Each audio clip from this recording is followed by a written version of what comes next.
Hello everyone, this is Kuldeep from Gestisoft. Welcome to a new video on Business Central for accounting. Today I'm going to show you how to use cost journals in Business Central. So we are going to search for cost journals. Now, once you open it here, it's very similar to GL account or the chart of accounts for that matter.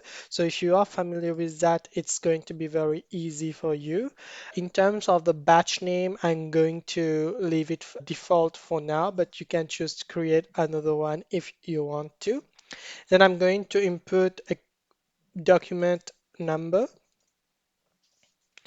And then in the cost type number, I'm going to choose one of the options that's here. So I've chosen my cost type number. Now, when it comes to the cost center code and the cost object code, it's very important to know that you cannot have both at the same time. So you can either have the cost center code or the cost object code for this one. So I'm going to choose the center. So you go ahead and add that. And then you can then add the amount and then you can add the other information if you want to.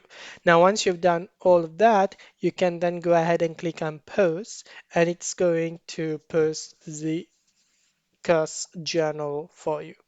Now, how we can check that? So if we go and search for the cost registers, you will see we are going to have all of the cost journals that have been posted in here. So right now I don't really have one because I did not select a cost center or a cost object when I was doing mine because this is a demo version that I am using. But if you've done it the correct way, then if you come on the cost registers, you are supposed to see all the posted cost journals here. So again, very simple, very easy and straightforward. Hope you've enjoyed this video. Don't forget to like, comment, share, and subscribe, and I'll see you soon. Bye for now.